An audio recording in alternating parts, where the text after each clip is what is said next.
Let's get to our panel now. With us from Dallas is Merrill Matthews. He's a resident scholar with the Institute for Policy Innovation. Also joining us from Beijing is Peter Ho. He is an economist and a research fellow at the London School of Economics. And with me here in the studio is Saurabh Gupta. He's a senior fellow at the Institute for China-America Studies. I want to welcome all of you to the show. And why don't we start with you, Peter? We're just a few days into this trade war, and the U.S. seems to be digging in. I want to play for you a little bit of sound from U.S. Senator Lindsey Graham from this weekend. Let's listen. We got more bullets than they do when it comes to trade. We sell them $100 billion. They sell us $500 billion. We can hurt them more than they'll hurt us. And all we're looking for is for them to stop cheating when it comes to trade. So I want to get to what China's view is on all of this. Some pretty tough words there from a U.S. Senator who's backing Donald Trump and his actions.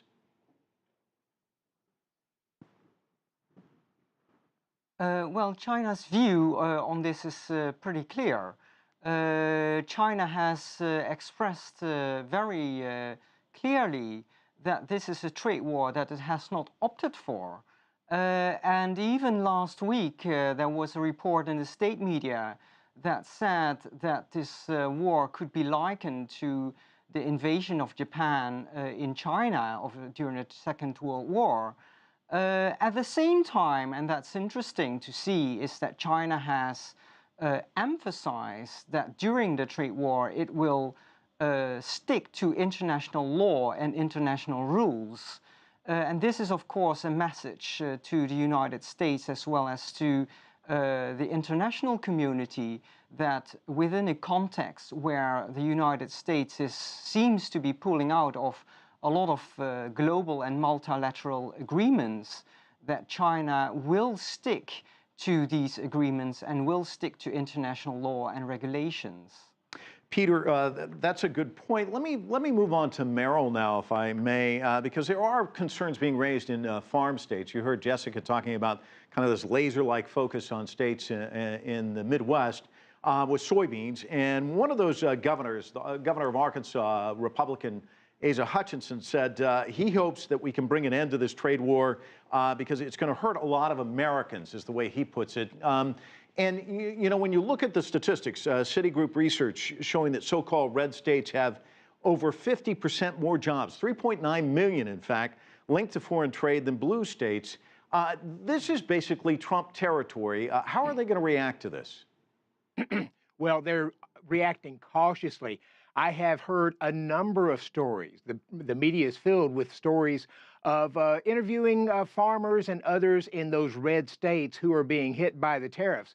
They respond somewhat cautiously, somewhat guardedly, saying, you know, this is costing us right now. We can hold on for a little while. We support the president trying to address these issues, but it's very clear that it's hurting them significantly financially. And I think the real concern is what happens if this goes on for 2, 3, 4 months into next year. A lot of them feel like it's going to really hit them in the pocketbook. How likely do you think that is?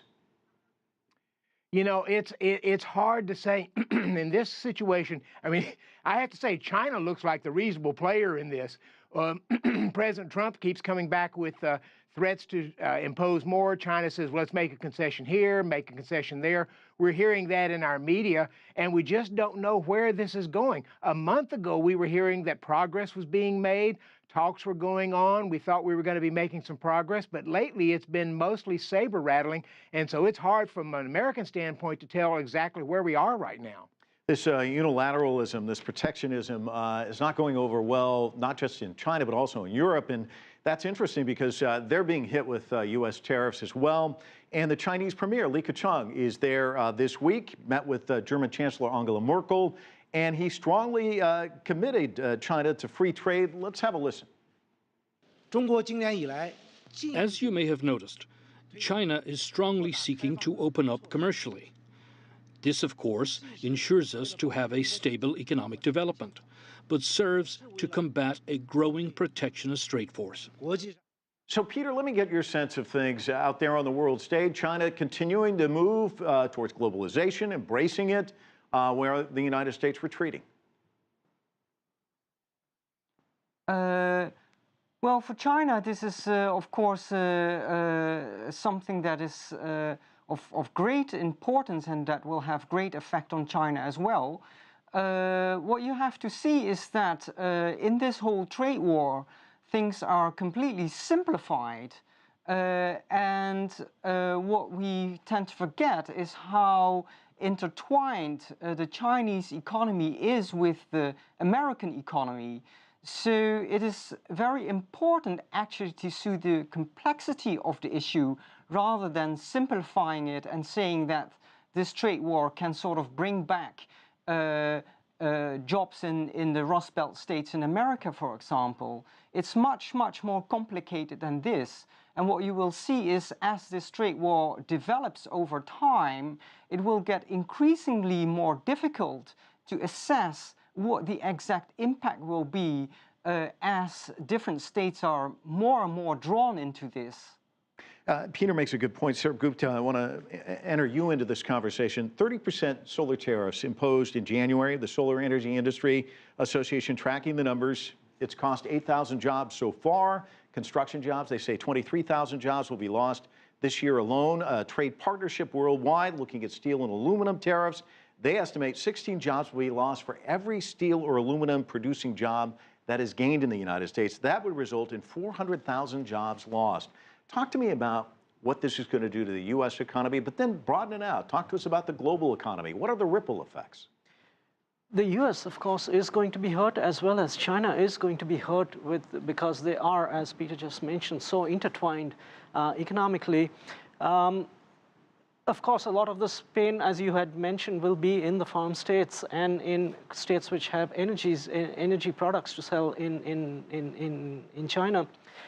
For the world as such, initially, it is for some countries an opportunity to sell to China the products which the US cannot sell to China. But every country knows that there's really nothing opportune about this moment right now. If the longer this goes on, everybody is going to be hurt. The most damaging fact which I feel coming out of this is that Mr. Trump has knowingly gone ahead and taken action which he knows does not comport with international law, and he does not agree with the very simple, basic building block principle of most favored nation. If that principle is not upheld, it all boils down at the end of the day to unilateralism. And the more unilateralism we have, the worse it's going to be. And I think countries are aware of that. Meryl, it looked like you were going to say something. Let me weigh in on that real quick. Yeah. Yes, for most countries, it's just the issue of the tariff. Between U.S. and China, there's another issue, and that is the intellectual property issue. U.S. businesses have been complaining for some time that Chinese companies, if they're going into a merger or some type of partnership, demand a tech transfer over there or steal intellectual property and so forth. I've seen these complaints for a while, enough to make me think that there's some validity to it. So it's not just the tariffs between the U.S. and China, it's intellectual property. And if we address the intellectual property, it might be that President Trump would be willing to back off on some of the tariff fight, but we just don't know. Well, let me ask you about that, because it doesn't seem clear what the objective is of this administration. Because at one point it's we want you to do this, and then it's we want you to do this, then China comes to the table and says, okay, we'll do this, but then the goalposts keep moving. Yes, he oftentimes conflates the intellectual property with the tariffs. China has higher tariffs than the U.S. Based upon World Trade Organization estimates, but even that could be addressed. Why the president doesn't bring the intellectual property issues up more, you'll hear him mention it every now and then, but I believe they don't feel like they've made any real progress on that. You know, ZTE, I believe it was a company, that became an issue. The Congress tried to weigh in on that. And China was willing to, I think, change the board of the company, or the board was changed in order to try to address some of those problems. So once again, China looks like it's the reasonable player here, but it's going to be a challenge for us if we don't get those intellectual property issues addressed. It's interesting this is an issue that's brought up a lot, but I want to kind of piggyback off what Sarah Gupta talked about, which is violations of the WTO. I mean, that's what we're seeing here.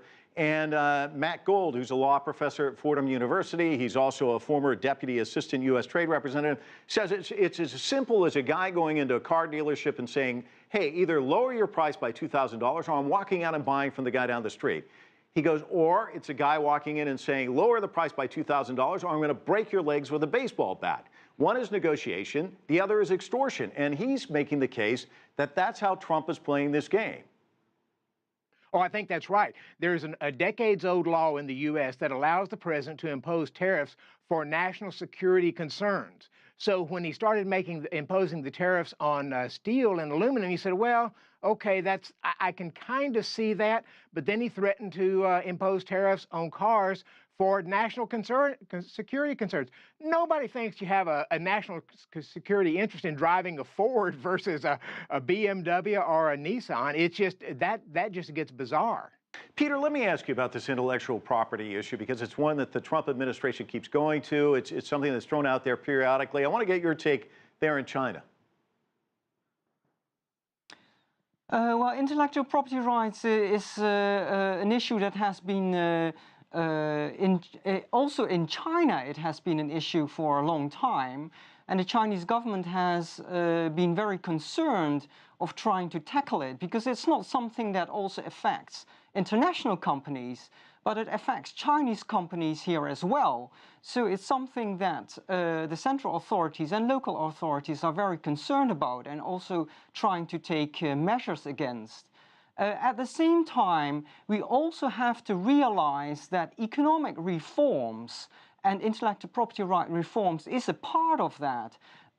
These take a very, very long time to take hold, because China is not just a small country or something. It's an enormous country, meaning that the structural reforms that are needed that will take a long time as well to take effect.